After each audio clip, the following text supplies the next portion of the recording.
Hello and welcome back to my channel. Welcome if you are new. So recently, last week I think it was, in Charlotte, North Carolina, all of the Scentsy family met up for their Scentsy Family Reunion 2023. And I was following along with the stories and the reels and the TikToks and the posts, and recently I was able to get my hands on some of the sessions and some of the trainings, so I have hours of footage to go through. Guess who spoke? Guess who trained at Scentsy Family Reunion? Our friend, our top leader, who thinks that being broke is a choice. If you are broke, it's because you're allowing that to happen in your life. And that's who we're going to react to first. And what else is she teaching on but recruiting? Like I said in the past, I hope nobody is doing this that is watching my videos, but like I said in the past, I don't blur my videos. I don't blur the faces or names. I don't change voices. I don't do any of those things unless it's children that are involved. This content is specifically to obviously provide entertainment, but also show the behaviors that come out of being in an MLM. I was guilty of the same behavior. So I do not want anybody to be messaging these individuals or commenting or being hateful toward these individuals. That's not the purpose of my content. This is purely for entertainment and education. So please, please, please do not do that. Now that we got all the housekeeping out of the way, let's take a look at this first training from our favorite Scentsy leader. I have been with Scentsy since 2010 and have been really blessed with an incredible business. My business has been my family's sole source of income since 2019, when my husband retired from his career in corporate America at the ripe young age of 37. Yeah. Yeah, I know. Also, I say this all the time. It's not your business. If it was your business when you are in an MLM, you would not have to answer to anyone higher up, not your leader, not the C-suite, not the marketing team, none of that. You would have control and say in all of those things. Our Scentsy business allows us to live in the most gorgeous place we could find, the upstate of South Carolina, and it helped us build a beautiful home, to raise our family in. It gives us the freedom to be with our 2 children, so we don't ever have to miss a moment if we don't want to. And we truly wouldn't have this kind of freedom if I didn't start focusing on my front line long ago. I started sponsoring just a few months into my Scentsy journey. That's funny because I thought that everybody in an MLM didn't have to recruit to make the amount of money that you need to make to retire your husband. That's pretty contradictory if you ask me. And quickly realized that sponsoring and helping those consultants get launched and developing leaders were the activities that were going to give me the kind of business and income that I wanted. So the key activities that she's showing on her PowerPoints to get her the business and income that she wanted, which is an income that would be able to sustain her and her family without any other source of income, is sponsoring, which is number 1, which is also known as recruiting, helping those consultants get launched, and building leaders. Nowhere on that PowerPoint presentation slide does it say selling Scentsy or sharing Scentsy that they like to say. So tell me I'm wrong again about this being a pyramid scheme. It doesn't matter that you have a product. It doesn't matter. And that's according to the FTC, linked below if you want to read it. So I focused on what I could control: meeting people and asking them to join. Those are basically the only 2 actions that are absolutely within your control. So learn to get really good at those. There are many, many different ways to recruit, which you've heard about today. But this is about what we do once they've joined. How do we help them along their journey? How do we get them to work? How do we get them to promote? Well, to put it plainly, we don't. Hear me out. We are only in control of so much, and you truly cannot make anyone work or catch a vision or create big scary goals for themselves, but you can create an environment where people want to work, or where they want to be a part of something bigger, or where they want to do big scary things because they see other people doing it too. And really, it must start with you. If I want my front line to be setting and achieving goals, I have to go first. If I want my front line to promote, I've got to go first. If I want my frontline to meet new people, I've got to go first. If I want my frontline to have more joint conversations, I've got to go first. If I want my frontline to be consistent, I've got to go first. You catch my drift? Your frontline follows your lead. So go first in all the ways that you'd love to see them perform. And after you go first and model the behaviors you'd like to see in them, then you are more qualified and more confident to help them achieve their own goals. But it doesn't end with you just going first. Then comes the important part, connection and leadership. And very honestly, I don't have a magic system or use a spreadsheet that will change your business, nor am I perfect at tracking my frontline's performance. I won't give you Google Docs or magic questions to get engaged with your frontline because I'm not going to be inauthentic and tell you something that I know nothing about. Here is what I do know. Number one, I will never be more invested in someone's business than they are. Never. I always put it this way. As a sponsor and a leader, I will match their level of involvement. This means that my leaders get the most time from me, and the rest of my time is allocated down the ranks. Down the ranks. Not allocated at selling Scentsy products, but allocated down the ranks to help those people rank up and sell more so that she can make more money. In my opinion, of course, but that's clearly what it looks like. Number two, boundaries. We love this word these days. But I have a love-hate relationship with the word boundaries. They are important, but I see leaders actually use this word as an excuse not to connect all the time. I am guilty of this on occasion, and while boundaries can be healthy, we can also have too many boundaries or keep so many boundaries that we're just so close to the chest and we aren't actually emotionally investing or giving to others. Number three, my husband says it best. I learned this from him. It is never wrong to be generous. Never. Yeah. I'm going to tell him he clapped for that one. It is never wrong to be generous. When you are deciding where your boundaries go, when you are deciding how much to give, err on the side of generosity. It is never wrong to be generous. This includes your time, your energy, your hope, your love, your wisdom, your training, all of these things. Just go for it. Is it generous to tell someone who is having money troubles that is their fault?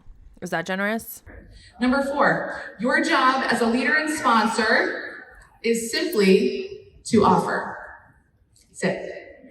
Offer and detach from the outcome. This means that you offer connection, you offer training, you offer advice and programs, but if they use it, if they appreciate it, or if they don't, it's not a burden you bear.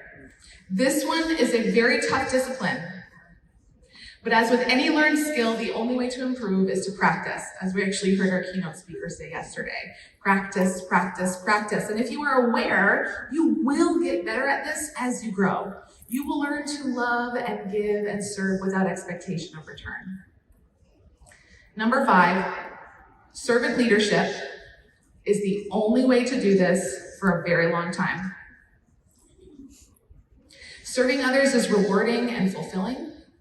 And you can't be exhausted if you view every person as a gift in your life, rather than a number or a box to check on your way to the top. You will always feel joy, no matter how hard the days get. Here are some ways that I have personally connected with teammates in the past and resources that I've created to help them build their businesses. Coaching calls, number one, yes, actually on the phone, where we would discuss activities in their business. I'd help them uncover their roadblocks, and we'd set goals, and I'd hold them accountable. Essential through superstar consultants would get 15-minute calls. Directors and above get 30-minute calls. Number two, I do an entrance interview. This means as a new frontline comes into the business, I'd ask them a series of questions to help me navigate our relationship as they grow. I might ask them, why do you think you're a good fit for Scentsy? Why did you join? How many hours per week would you like to dedicate to your business? These are great questions to ask in the beginning so that you know how to help. For those of you who are business owners, tell me in the comments, did you have to go in for an interview before you started your business? Them along your journey, and you know whether to invest a ton or pull back, right? The next thing is albums on our team page, and that's the picture that you're seeing up there. I created these albums. These are current business resources that are easy to navigate right on social media where your team already is. Often, it's screenshots of what's on the workstation, but it also includes online party packs that I created, in real life images that they could save and share right there. Super easy. Next thing, team training website. I use Google Sites. It's super free, very easy. I created a team training website for my front line. It's also for everyone in my downline. The idea here was to be more hands-off a little bit in the beginning, to bring some unity and continuity to our onboarding as a group. And this is sort of a really cool perk. It gives new sponsors confidence in helping their teammates. So how many of you have been a brand new sponsor, or maybe sponsored 1 or 2 consultants? It's a little scary, right? Or if you're new in the business and you sponsor someone, it's a little bit like, what do I tell them? The whole idea behind this website was to give them confidence in being a sponsor and help them build their own team. Number 5, Rockstar Rally. Anybody familiar with Rockstar Rally? This is, or was, a once weekly Zoom call focused on the celebration of what's going right in the world. That's what we do. Keeping up to speed on current business events, and it was a personal training delivered by me or a guest. It was absolutely amazing to watch the chat box fill with encouraging words, consultants helping each other, and people forming friendships with our weekly meetup. These are all very easy to implement, tangible ways to increase connection in your teams. And you don't have to do them all. You can do one, or you can use them as a jumping board to go home and create your own cool ideas that fit your team's vibe. But here's the final piece to this puzzle that I really want you to understand. The biggest key you need to find in this success, the biggest key that you need to find real success in this space is being willing to change. Mind-blowing. That is just earth-shattering right there. Be willing to change. What does that even f***ing mean? Let's see if she explains it. Your business goes through seasons just like your life and relationships. Your business will need different things from you. Oh, do you mean your business that you interviewed me to start? Different seasons. You will need to adapt to meet the needs of your business. And you absolutely cannot do it all. Leaders wear so many different hats here at Scentsy. We are accountant, chief marketing officer, business strategist, customer service representative, liaison, connector, resources department, sales manager, packing and shipping, delivery service, hype squad, research and development, right? We do all those things. False. If you were chief marketing officer, you would not have to use the specific marketing material that Scentsy gives to you. You would not have to follow guidelines that Scentsy gave to you when you are marketing their products. Packing and shipping, also false, because people order from your fucking website, or you put their order in from the back office, and most of the orders go directly to these people's homes, and you never laid a hand on their order, because it came from the Scentsy warehouse where the corporate team packs it up. Research and development, maybe just for the actual pyramid. You researched and developed your pyramid, but the Scentsy business itself that you claim you own is actually researched by the people in the C-suite and in the corporate cluster. Is that what we're going to call it? That's the first word that came to mind, okay? I mean, it really, really is so much. So it's totally okay to focus on 2 or 3 specific departments in your business in a specific season. Very honestly, as I started to prepare what I would say today, I actually felt extremely unqualified to talk on this topic. Because over the last 2 years, I've taken a big step back from connection and leadership, part of my business, which is exactly what I was supposed to talk to you about today. But the more I thought about it, the more I realized that some of you maybe needed to hear just that I didn't perfectly execute a plan or help 10 people promote to superstar director in the last year, and that's okay. Because it was what my business and personal life demanded from me in that season. I focused hard in on sales, follow-up, and recruiting, and I have been extremely successful in those spaces. In fact, last year I recruited 36 new frontline and sold over $90,000 personally. Yeah. Results not typical, I don't know what the link is, you know what I'm saying. Results are actually not typical according to the income disclosure statement put out by Scentsy every year. I'll pop that in right here so you can take a look at how untypical those results are. And instead I hosted retreats for my downline in my home and in fun locations. I created an entirely new team page on Facebook, literally shut down, forgot 10 years of work, closed it and opened a brand new thing, focused on celebration, community, uplifting fun. I spent dedicated time with my daughter, who is growing faster than it seems time should allow. I took a marriage class with my husband, and we are truly stronger than ever. But my business is entering into a new season where I've got to focus hard in on connection and community and building leaders. So it's time to shift yet again. It's time to start anew. It's not time to recreate what once was or get back a feeling that I once had. It's time to build something completely magical and fresh. It's time to serve, give more than I take, and ask my teammates, how can I help? Thank you. Well, she just proved that Scentsy is still a pyramid scheme, even though they have a product. Even though you have a product, you can still be a pyramid scheme. I don't know how many times the anti-MLM community or people against MLMs anywhere have to say that to these MLM representatives to actually see it. The majority of the MLMs that have been shut down for pyramid schemes had products. So having products does not automatically make you not a pyramid scheme. Okay, this video is not too long yet. So I think we can take a look at one more of the trainings, and then I'll probably have to break this up over multiple videos. I am going to save some of this content for my members. So if you are a channel member, you can expect a live very soon of me reacting to some of this Scentsy Family Reunion bullshit. Hello, I am interrupting this video to once again shout out my channel members. Thank you so much for joining the channel membership and supporting my channel in this way. It does not go unnoticed. And I appreciate you so much. If you didn't know that I have a channel membership, well, now you do. And inside of that membership, you will get perks like this, shout outs in every one of my videos, as well as members only live stream. And of course, some other perks. So if that is something that you're interested in joining, the link is below this video. Otherwise, I really do just appreciate you being here and watching my videos. And with that, let's get right back into the shit show. So this next Scentsy Family Reunion workshop that we're going to react to is titled Focus on Your Frontline. It just goes hand in hand with the one that we just watched. There's a lot of you out there, and these lights are pretty bright. So before we get started, I have a quick favor. Oh my God, look at the ribbons. I said this in my last video that somebody disagreed with me about the ribbons at Scentsy Family Reunion being a competition, and it's very much a competition. Hers goes past her knees. I'm curious to know how many of those are ones that were not provided by Scentsy and were just ones that her team or herself had printed and made up for going to the reunion and making it look like your ribbon was longer.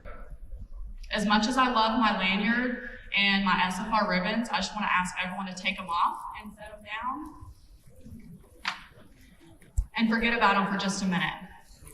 So let's talk about focusing on your front line. This may be a different approach from other trainings or presentations on this topic because I really wanted to focus on the emotional connection and the relationship building aspect of frontline focus. Before Heidi and Orville left on their mission, I was on a leadership call and Orville said, when this business is no longer about you, you have made it in this business. And that quote hit hard with me. I feel like it embodies each of our company's core values when it comes to leadership. Simplicity and leadership. Cut the fluff and simply show up for those around you. Done is better than perfect. Authenticity and leadership. Be true to yourself and how you lead within your means versus a consultant you may watch or follow on social media. Authenticity can and will lead to relatability. When you show up as your authentic self, the people will follow. Generosity in leadership.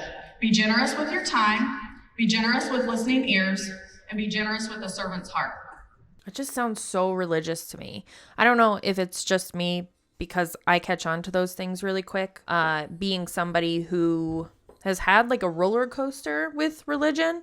But it sounds like, it feels like almost they're morphing that into a faith manipulation statement. So when it comes to frontline focus, we have to learn to serve and love our frontline exactly where they are. And we've heard that all week so far, right? Remember why they joined, and that they joined this business for themselves and not for us. This business is about building relationships just as much as it is about selling the product. As leaders, we need to know why they joined. This teleprompter, it kind of goes a little bit. We need to know why they joined and what they want to get out of their business. These reasons can change over time, and that is where the relationship building aspect falls under frontline focus. So I also want to point out that as soon as you have one teammate, you're a leader. Titles do not matter here, and those same titles do not define you. Your actions and your willingness to help others make you a leader. Know their why. Why did they join, and what do they want to get out of this business? My very first question to each new teamie that I sponsor is, what do you want from this business? What do you hope to accomplish?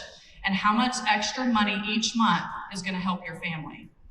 The money question is especially important to know so you can help them make a plan to reach or get close to the specific amount that will help them each month. Also, side note, insert the income disclosure statement here. Because most people will not get to this point. They just won't. That's why they have to say that even at Scentsy Family Reunion, where it's a convention of Scentsy consultants. They have to say insert income disclosure or income disclosure bullshit because most of the people in this room and at this convention will not get to the point that she is at. It's just factually true. It's a fact. Look at the income disclosure statement. I'll put it on the screen again. Sorry, I get heated about this stuff, and if you've been watching me for a while, you probably caught on to that already. These are key questions and will help you gauge how to serve each frontline throughout their journey. If they are a kidnapper, chances are... I feel like I have to clarify this in every single video. She said kidnapper, and that is, I want to make sure that I make that point very clear. And what a kidnapper is somebody who just signs up for an MLM to get the join kit. They're not going to care about shooting star or even being active each month. They just want those kit goodies, right? Product lovers, hobbyist, part-timer, full-timer, or a sometime, they are just testing the waters. They may not know exactly what they want in the beginning, so I treat them all the same. Even the kidnappers, they get the same energy level from me within their first 70 days. Want to know why? Want to know why they get the most energy in the first 70 days? Because if they reach, even if you didn't want to know why, I'm telling you why. Because if they reach any level of the Shooting Star Award, which you have 70 days to achieve, your upline, the person who recruited you, gets a bonus. So, of course, we're going to spend 70 days on that person, really hyping them up so that they get whatever they can possibly get to reach the Shooting Star level 1, 2, or 3 so that the recruiter can get that bonus. But it does help to know their why and what they want to accomplish in their business right now. By establishing this up front, it helps us as their sponsor to guide and mentor them to their desired level of success. Keep in mind, this can change over time, so it is good to establish their why about every 6 months. I personally do this at the beginning of each catalog season. I send out a jot form to gauge where they are to know how to help them within their next season of their journey. Something I also just started doing is to snail mail out a note of appreciation. I let them know that they play a vital role in our tribe, and that I'm always here to help when they need me. I plan to do this towards the end of each catalog season. So I'm going to share a quick text message that I got from one of my frontline on Saturday, July 15th. after I already submitted my final notes for the presentation. So needless to say, an edit was necessary. My frontline said, "Thank you for the happy mail that you sent out a few weeks ago. I look at that sticker and card every day. I have been struggling. I sometimes look at them to pep me up and keep me pushing through when I'm down." Sometimes being a leader means to simply connect and add value to someone's life. The problem here is that this individual who sent this message to her paid money for this community that is supporting her through him, her, they, whoever it is, through this hard time. And that is not something that should ever happen.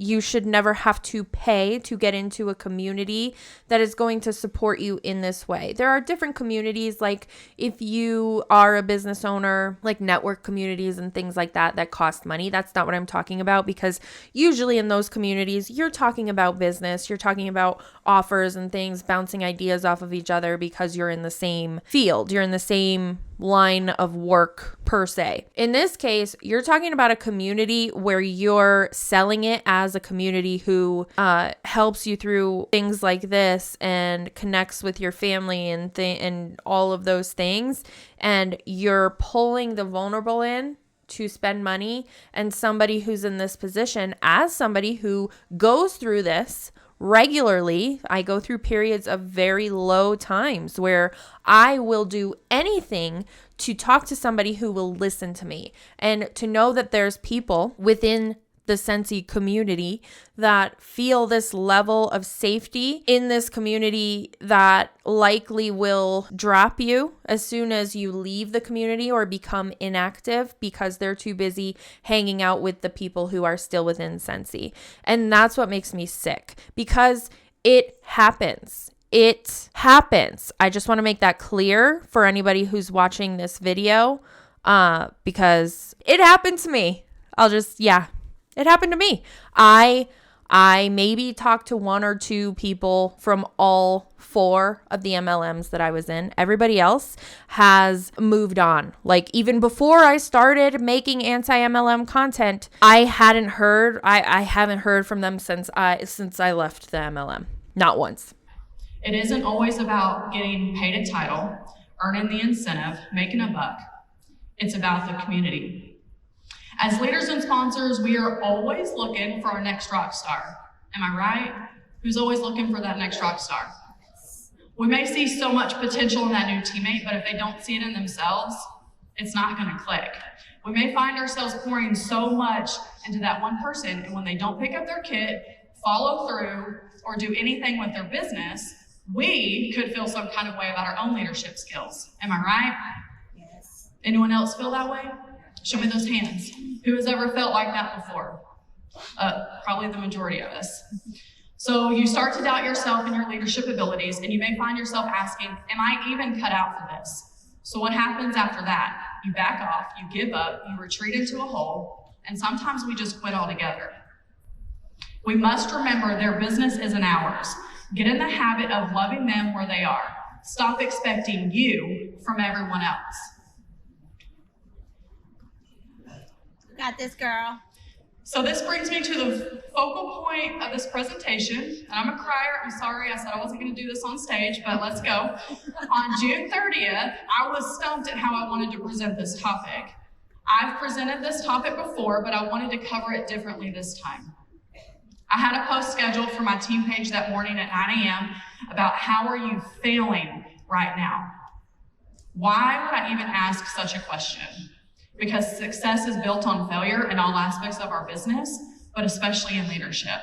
There's no manual, there's no right or wrong way to do it, unless you simply just don't show up. One of the comments from a downline really stuck out to me, and it led me here. So with her permission, I'm going to read it. Shannon said, I feel like I'm failing with my frontline, but after examining my frontline and where my teammates are in their business, I am not failing. The majority of them are in it for themselves and have no intention of doing anything. So I need to focus on the ones that work, celebrate them, give them tips, and help them grow. Exhibit A, from seeing how people recruit in MLMs, she probably got all of her teammates by love bombing, intentionally or not, whether they were instructed by their upline, whatever. You fall into these things when you're in an MLM. She likely got all of those people to join her MLM by love bombing them or just asking people who were really close to her to join her team because it was going to help her. And because they love her as a person, they thought, okay, it's going to help her, I'll join. And for that reason, not all of them are going to want to actually work in this business. They're not going to want to be a contracted sales employee. That may not be their thing. But when they show that that's not their thing, she's now not going to give them the attention that she was giving them, which is the issue, which is exactly what I'm talking about when we talk about the community that MLMs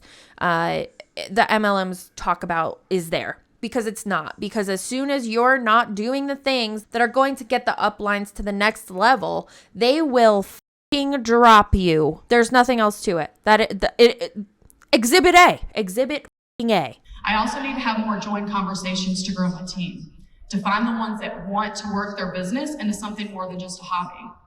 That's my focus. In fact, I had a joint conversation this morning with a party guest. She said no, but hey, it's a start. No means no. It's not a start of anything.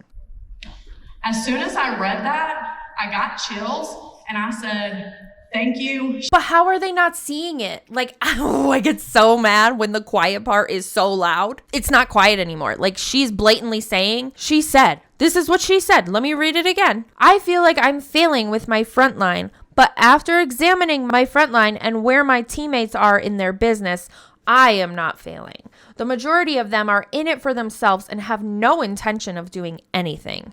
So I need to focus on the ones that work. So if you're not doing the work or you're not working up to their expectations in your business, they are going to drop you like a fucking fly. And she said it out loud. She said it out loud in text, but out loud. This is at a Scentsy Family Reunion. All of these slides have to go through like compliance or whatever it is. And are they that? No, they can't be. They just... They have to know that people are drinking the purple Kool-Aid so much that they're not going to see it. So they have to fucking see it. I mean, really? Am I delusional? Somebody reassure me that you see it too. This is part of frontline focus. It's realizing that it isn't about us, and it's recognizing that we are all here for different reasons. A leader, a sponsor should also be able to reflect on their own journey and say, I may have a team full of hobbyists, but they're still a vital part of my team. I need to love them where they're at within their own businesses. If I want more for myself, I need to shift my own focus and find others to help them start their own journey too. So what I got for this is something that I myself have been rewiring my brain when it comes to this topic and guiding my frontline along the way. Love them where they are. A kidnapper, a sometimer, and maybe even a hobbyist are not going to respond to your team challenge or your email about selling 8 whip boxes at the end of the month. They aren't going to respond when you say, did you see the new joint special for July? They're not going to care. That's not why they're here. Instead, at least once a month or every couple of months, reach out to them, scroll their social media, see what they have going on in their personal lives, message them, and just simply say, hello. Continue to foster the personal relationship with them, as you never know when something may change within their why, and now they want or they need to do something more with Scentsy. So the ulterior motive is not actually checking on your community or your friends. The ulterior motive is just saying hi to see if they're ready to help you level up in your Scentsy business. It's so loud that it hurts my ears. So this next part, I may catch some feels on it, but hear me out when I say match effort with effort.